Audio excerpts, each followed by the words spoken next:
There is a truth about the American economy that almost nobody wants you to understand.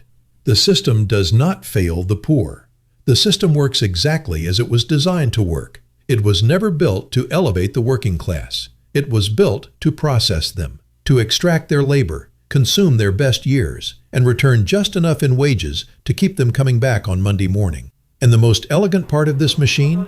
The people inside it think they are free. They think that if they just work a little harder, get that one promotion, or save an extra $200 a month, the system will eventually reward them. But the market does not reward effort. The market rewards ownership. That is the first secret they never taught you in school. For the last 9 decades, I have watched the same patterns play out from Omaha to Wall Street. I have watched millions of Americans make the same mistakes with money, not because they were stupid, but because they were operating on a map that was deliberately incomplete. The wealthy have a different curriculum. Today, I am going to give you that map. We are going to break down 8 specific secrets, structural truths about how money actually accumulates in America, and why the vast majority of people will spend their entire lives working hard and dying with nothing to show for it. Pay very close attention, because if you are trapped in that survival loop right now, what I am about to tell you will change the trajectory of your family's destiny. Let us begin. In America, there is a tax that doesn't appear on your IRS 1040 form. It's not debated in Congress, but it takes more from you than any other tax in existence. I call it the survival premium. Being poor is expensive. When you don't have capital, you are forced to make short-term decisions that cost you more in the long run. Think about a car. A wealthy person buys a reliable $30,000 Toyota once and drives it for 15 years. A person in the survival loop buys a $4,000 beater because that's all they have. That car breaks down 3 times a year. They pay for tow trucks, emergency repairs at predatory rates, and lose days of work. Over 15 years, they spend $50,000 on transportation, and they are still driving a car that might not start tomorrow. This is the boots theory of socioeconomic unfairness. The man who can afford $50 boots keeps them for 10 years. The man who can only afford $10 boots buys new ones every season. After 10 years, the poor man has spent $100 and his feet are still wet. But here is the real cost, the cognitive load. A Harvard study found that financial stress causes a measurable drop in cognitive function, about 13 IQ points. That is equivalent to going a full night without sleep. The system exploits this. When you are in survival mode, your brain is focused on the next 10 minutes, not the next 10 years. You cannot plan for a Roth IRA when you are worried about the rent check bouncing on Friday. The fix is this. You must build a buffer. It is not an investment. It is a financial airbag. Whether it's $1,000 or 1 month of expenses, this buffer restores your IQ. It moves you from reactive to proactive. Without a buffer, you are building a house on water. Now I want to destroy a lie that the American education system has installed in your brain. The harder you work, the more you will earn. Go to any construction site in Phoenix or a warehouse in Ohio. Those men and women are working harder than any CEO on Wall Street. Their physical effort is enormous, yet they earn a fraction of the income. Why? Because the market does not compensate effort. The market compensates rarity. If you can be replaced by anyone willing to do the same job for the same price, your value is pegged to the minimum the market requires to keep you alive. This is not cruelty. This is supply and demand. The poor are taught to be generalists and standardized labor. The wealthy are taught to build a moat. Think about the skill stack. A graphic designer is common. A graphic designer who understands direct response copywriting and U.S. tax law for small businesses is a unicorn. They are not one skill. They are a rare configuration. Your goal is to decouple your income from your hours. As long as you are selling 1 hour for $30, you are a slave to the clock. But when you sell a result that only you can provide, the market pays for the rarity of the outcome, not the hours spent.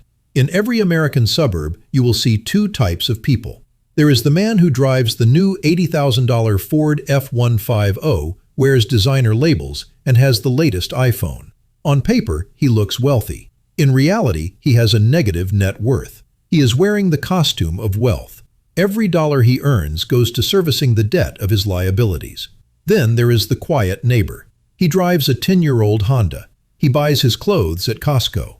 but he owns 3 rental units and a diversified portfolio of index funds. He doesn't look like much, but he is an owner. An asset puts money in your pocket while you sleep. A liability takes money out. The poor buy liabilities they think are assets. They call their primary residence an asset, but if it costs you mortgage interest, property taxes, and maintenance every month, it is a liability until the day you sell it.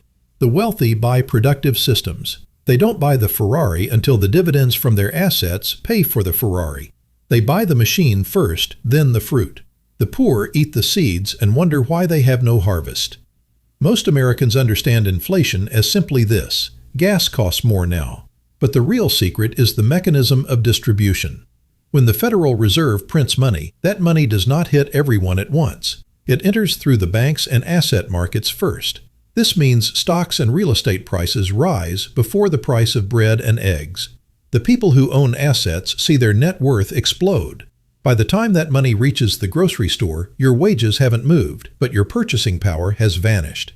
Inflation is a silent transfer of wealth from the savers to the owners.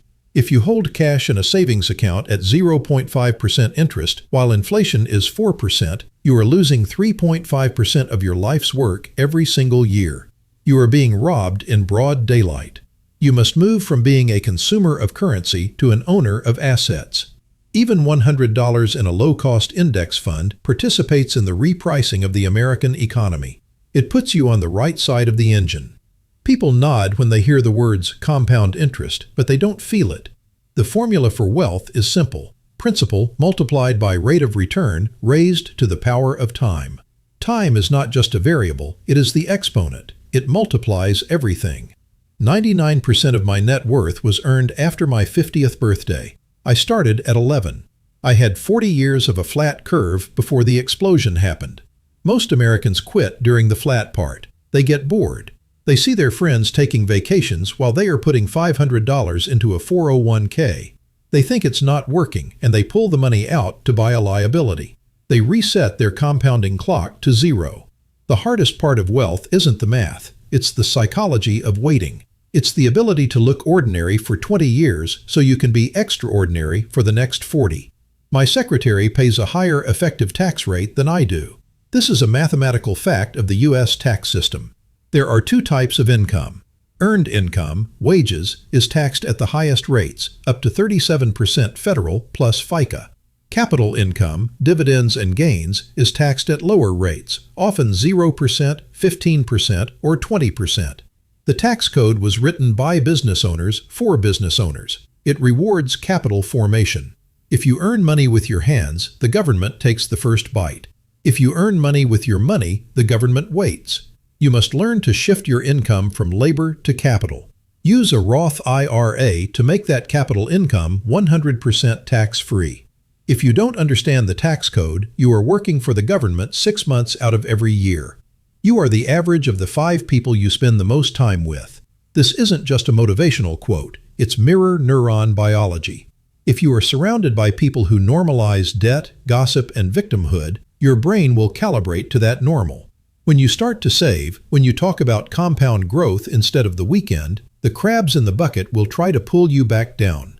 Not because they hate you, but because your progress makes their stagnation visible. You don't need a country club. You need a library card and a pair of headphones. Surround yourself with the thinking of Munger, Housel, and the greats. Hack your mental neighborhood. Most people think wealth is a pile of money. It's not. Wealth is a system of engines. If you have $1 million but no system, you are just counting down to 0. If you have a system that produces $5,000 a month in dividends while you sleep, you are infinitely wealthier than a doctor earning $30,000 a month who has to show up to the hospital to get it. The architecture of that system has 4 parts.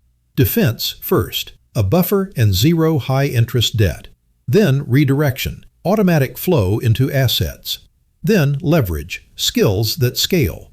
And finally, time, the exponent that does the heavy lifting. The reason you weren't taught this isn't a conspiracy, it's an absence. A wealthy child hears these secrets at the dinner table. It is their normal. A poor child hears about bills, stress, and the boss. That is their normal. The cycle is sustained by silence. Today, I have tried to break that silence for you. I have given you the map. But a map is just paper unless you start walking. The clock is running. Every year you wait is a year of compounding you can never buy back. Use your time wisely.